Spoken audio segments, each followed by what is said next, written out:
आज हम लोग जो पृष्ठ रसायन है उसमें हम लोग एक टॉपिक पढ़ेंगे अधिशोषण में विलयन प्रावस्था से अधिशोषण। जैसे कि हमने देखा कि गैस जो है तुमको गैस ठोस के सतह पर अब अधिशोषित हो जाती है, उसी प्रकार से विलयन में भी जो बहुत से कण हैं वह क्या होते हैं किसी अधिशोषक के पृष्ठ पर क्या होते हैं जब अधिशोषित हो जाते हैं और इस प्रकार से उसकी विलयन में सांद्रता कम होती जाती है। तो विलयन में उपस्थित जो विलेय है वह क्या होंगे किसी अधिशोषक के पृष्ठ पर अधिशोषित हो जाते हैं जिससे कि विलयन में उसकी सांद्रता कम होती है। तो लिख लेते हैं विलयन में उपस्थित विलेय, विलयन में उपस्थित विलेय अधिशोषक के पृष्ठ पर अधिशोषक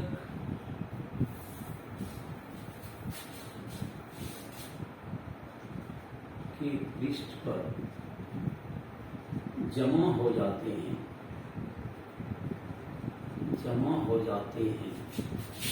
जिससे विलयन में विलेय की सांद्रता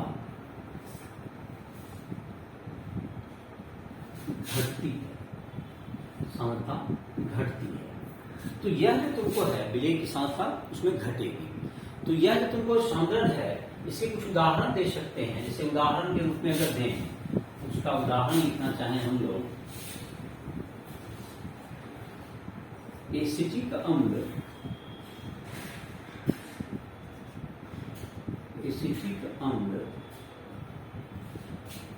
चारकोल के द्वारा अधिशोषित हो जाती है जिससे उसकी सांद्रता घट जाती है, जिससे विलयन में सांद्रता घटती है, जिससे विलयन में एसिटिक अम्ल की सांद्रता घटती है, एसिटिक अम्ल की सांद्रता घट जाती है, कम है। जैसे कि एक उदाहरण हो सकता है। दूसरा उदाहरण हो सकता है जैसे लिटमस विलयन में अगर चारकोल डाल दो, लिटमस विलयन में अगर चारकोल डाल दो तो क्या होगा, लिटमस विलयन को चारकोल रंगहीन कर देता है, यह भी अधिशोषण का क्या होगा, एक उदाहरण हुआ। तीसरा एक उदाहरण तुम्हारी किताब में दिया हुआ है MgOH2,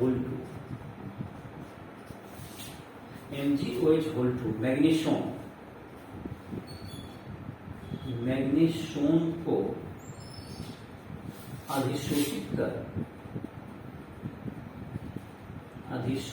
कर अवक्षेप का रंग नीला कर देता है, अवक्षेप का रंग नीला हो जाता है जबकि MgO छोटू का कोई कलर नहीं होता, लेकिन ये नीलापन आ गया जो कि मैग्नीशियम के अधिशोषण के कारण से पृष्ठ पर अधिशोषित हो गया। ये सब उसके उदाहरण हैं। विलयन प्रावस्था का जो अधिशोषण है उसका जो तुमको है वह किस पर निर्भर करता है। विलयन प्रावस्था से अधिशोषण, विलयन प्रावस्था से अधिशोषण, विलयन प्रावस्था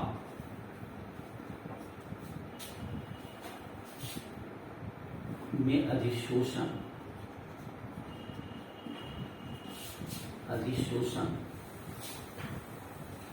ताप के बढ़ने पर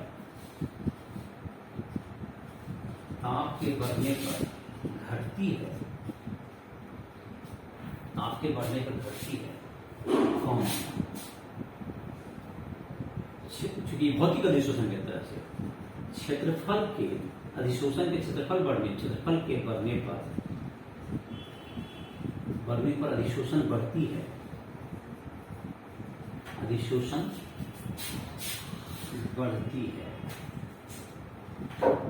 इसके अलावा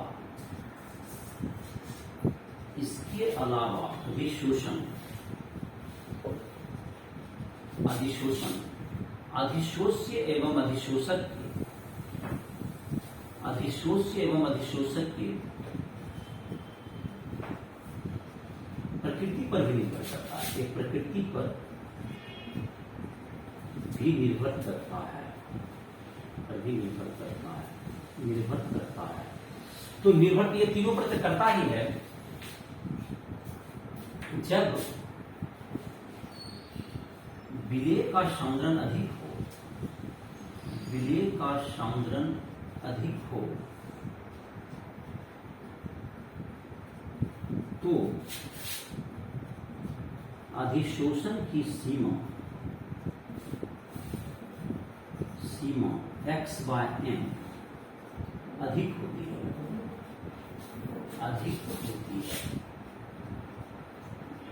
जहां पर कि x/m बराबर हम लोग k c पर power 1/n, n greater than 1, c बराबर विलयन का सांद्रण,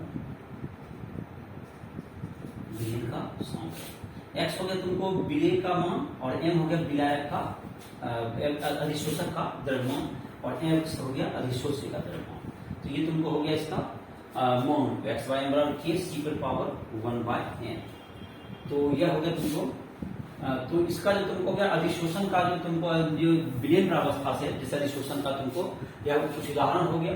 और ये तुमको हो गया कि किस पर निर्भर करता है, ताप बढ़ाने पर जैसे यह हुआ अधिशोषण क्या होगा, घटता है। उसके बाद क्षेत्रफल अगर अधिशोषक का बढ़ेगा तो उसका मान बढ़ेगा। और दोनों के प्रकृति पर निर्भर करता है। उसके अलावा सांद्रण पर भी निर्भर करता है, जो कि सूत्र के द्वारा क्या कहते हैं, जैसे कि जो कि फ्रॉन्डलिस का नियम था, जो गैस जब ठोस के पृष्ठ पर अधिशोषित होता है तो उसके फ्रॉन्डलिस का नियम था कि t पर पावर 1/n। उसी तरह का इसमें भी नियम है। अब है तुमको अधिशोषण के उपयोग, अधिशोषण के कहाँ उपयोग है उसका मैं पॉइंट वाइज देता हूं। तो उसमें जो है तुमको तुम्हारे जो एनसीईआरटी बुक में है उसमें 10 पॉइंट में दिया गया है, उसका तुम विश्लेषण भी कर सकते हो, किताब से भी देख सकते हो। तो तुमको मैं उसमें कुछ अधिशोषण का उपयोग उसकी चर्चा मैं कर देता हूं। अधिशोषण का उपयोग बहुत से क्षेत्रों में आता है, जैसे कि तुमको जो पॉइंट वाइज तुम्हारा है जिसका दिया हुआ किताब में, उसके आधार पर हम इसको डील कर देते हैं। अधिशोषण के उपयोग, अधिशोषण के उपयोग, अधिशोषण के उपयोग कहाँ कहाँ है। तो अधिशोषण का पहला उपयोग जो तुम कर सकते हो कि जो तुम्हारा है कि गैस को गैस को अधिशोषित अगर चारकोल कर लेता है तो उससे कुछ निर्वात बना सकते हैं आप। निर्वात मतलब हो गया कि जहां पे गैस को आपने एब्जॉर्ब कर लिया, गैस वहां से खत्म हो जाए, तो उसमें क्या हो सकता है, किसकी जरूरत पड़ेगी, अधिशोषण का। निर्वात उत्पन्न करने के लिए अधिशोषण का उपयोग किया जाता है, के लिए अधिशोषण का उपयोग किया जाता है। तो ये क्या हुआ, तुमको समझ में आ गया होगा कि निर्वात अगर है, निर्वात का मतलब गैस को एब्जॉर्ब करना, तो उसमें अगर अधिशोषण जैसे चारकोल डाल दें तो वह गैस को अधिशोषित कर लेगी, जिससे कि निर्वात उत्पन्न हो जाएगा। दूसरा यहां पर कह सकते हैं निर्वात उत्पन्न करने के लिए, दूसरा कुछ गैस है जैसे कि कोयला खदान से तुमको मिथेन गैस निकलता है, तो उसको अगर एब्जॉर्ब करना है, विषैला गैस होता है, वह हमारे सांस में नहीं जा सके, उसके लिए गैस मास्क के रूप में क्या करते हैं हम लोग, चारकोल का प्रयोग करते हैं, जो कि विषैला गैस को अपने आप में क्या करते हैं, अधिशोषित करते हैं। तो कहते हैं गैस मास्क में विषैली गैस को अधिशोषित करने के लिए, को अधिशोषित करने के लिए चारकोल का प्रयोग किया जाता है, चारकोल का प्रयोग किया जाता है। तो ये तुम्हारा हो गया, गैस मास्क में इसका उपयोग हो गया। तीसरा इसको लिख सकते हो तुमको, सिलिका जेल या एल्यूमिनियम जेल है, यह क्या कर सकता है, नमी को एब्जॉर्ब कर सकता है, पानी को। सिलिका जेल, सिलिका जेल या aluminium gel, alumina gel, alumina जे पानी को अधिशोषित कर लेता है, अधिशोषित कर लेता है। तो सिलिका जेल क्या कर लेगा? पानी को अधिशोषित कर लेता है।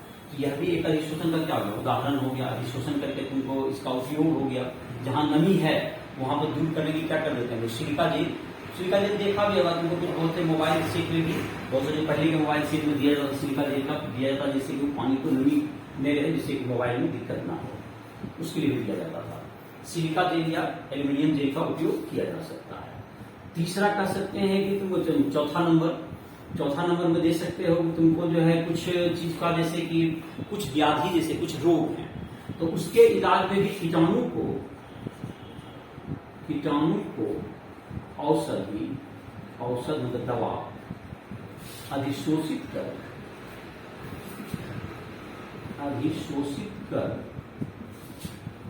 बीमारी का इलाज करते हैं, बीमारी का इलाज करते हैं।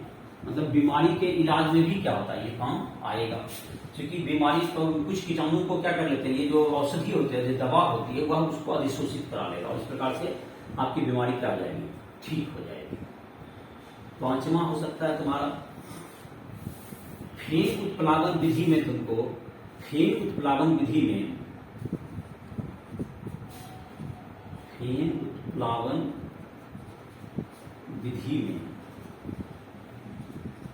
सल्फाइड अयस्क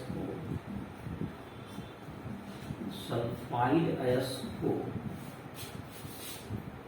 अधिशोषित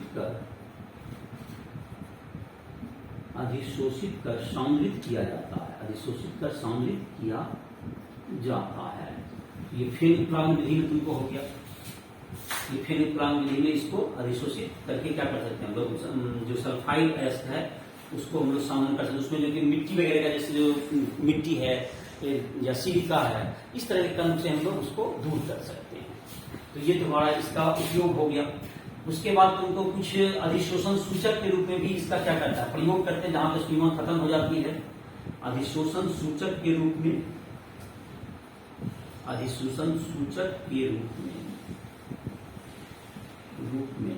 इसका प्रयोग किया जाता है। जैसे सिल्वर क्लोराइड है, तुमको कुछ रंजक को, विशेष रंजक को अपने ऊपर एब्जॉर्ब करके उसके प्रतिक्रिया के समाप्त होने की सूचना देता है। और इस प्रकार से क्या होगा, अधिशोषण सूचक के रूप में इसका प्रयोग कर सकते हैं हम लोग। उसके अलावा तुमको कर सकते हैं वर्णलेखी में। तुमको वर्णलेखी मतलब कि वर्णलेखी प्रक्रम के द्वारा, वर्णलेखी क्रोमेटोग्राफी, वर्णलेखी प्रक्रम के द्वारा शुद्ध करने में अक्रिय गैस को एक दूसरे से पृथक करने में, अक्रिय गैस को तुमको पृथक करेंगे। 6वां 7वां हो गया। 8वां है तुमको अक्रिय गैस को पृथक करने में, अक्रिय गैस को अधिशोषित करेंगे। सब अलग अलग अक्रिय गैस को पृथक करने में। अक्रिय गैस को जब हम लोग क्या करेंगे, एक दूसरे के अधिशोषक के पृष्ठ पर देंगे तो सब अलग अलग जगह पर जमा होगा। उससे वर्णलेखी में भी वही होता है, उससे क्या कर सकते हैं, उसको अलग कर सकते हैं। तो उसको और बच गया, 2 बच गया। कौन बच गया? 2 को विलयन से रंगीन पदार्थ, जैसे कि विलयन से रंगीन पदार्थ को अधिशोषण कर, विलयन से रंगीन पदार्थ, जैसे कि गुड़ वगैरह को हटाते हैं हम लोग, रंगीन पदार्थ को अलग करने में, जैसे विलयन का रंग तुमको खत्म हो जाए। और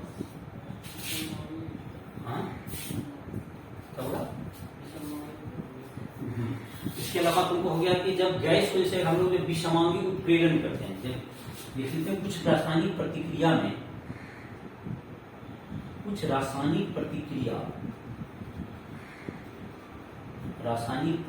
में, जिसका हम लोग तुम आगे पढ़ेंगे में, उत्प्रेरण के लिए अधिशोषक का उपयोग किया जाता है, इसका हम लोग जो है अब किया जाता है तो इसका जो तुमको है इसके बारे में विषमांगी उत्प्रेरण, तुमको अब जो ये टॉपिक आया है उत्प्रेरण, तो अब जो हम लोग का टॉपिक स्टार्ट होगा इसी के मतलब ये तुम्हारा इस ढंग से तुमको अधिशोषण तो समाप्त हो गया, लेकिन विषमांगी उत्प्रेरण में अधिशोषण का कैसे उपयोग होता है हम लोग का अभी जो टॉपिक अभी स्टार्ट होगा जिसका नाम है उत्प्रेरण। तो ये जो तुम्हारा है अब इसके साथ ही तुमको ये विषमांगी उत्प्रेरण इसकी चर्चा हम लोग आगे करेंगे। और इसके बाद तुमको जहां तक है ये तुमको जो अधिशोषण था तुम्हारा, अधिशोषण का जो तुमका अधिशोषण जितना था, अधिशोषण में जैसे कि तुमको पहले अधिशोषण किसको कहते हैं, जो पदार्थ की किसी सतत किसी के पृष्ठ पे जमा हो जाता है उसे अधिशोषित, और जिसके पृष्ठ पे जमा होता है उसको अधिशोषक कहते हैं। तो अधिशोषण का तुमको बहुत सा प्रकार है तुमको, जैसे भौतिक अधिशोषण और रासायनिक अधिशोषण।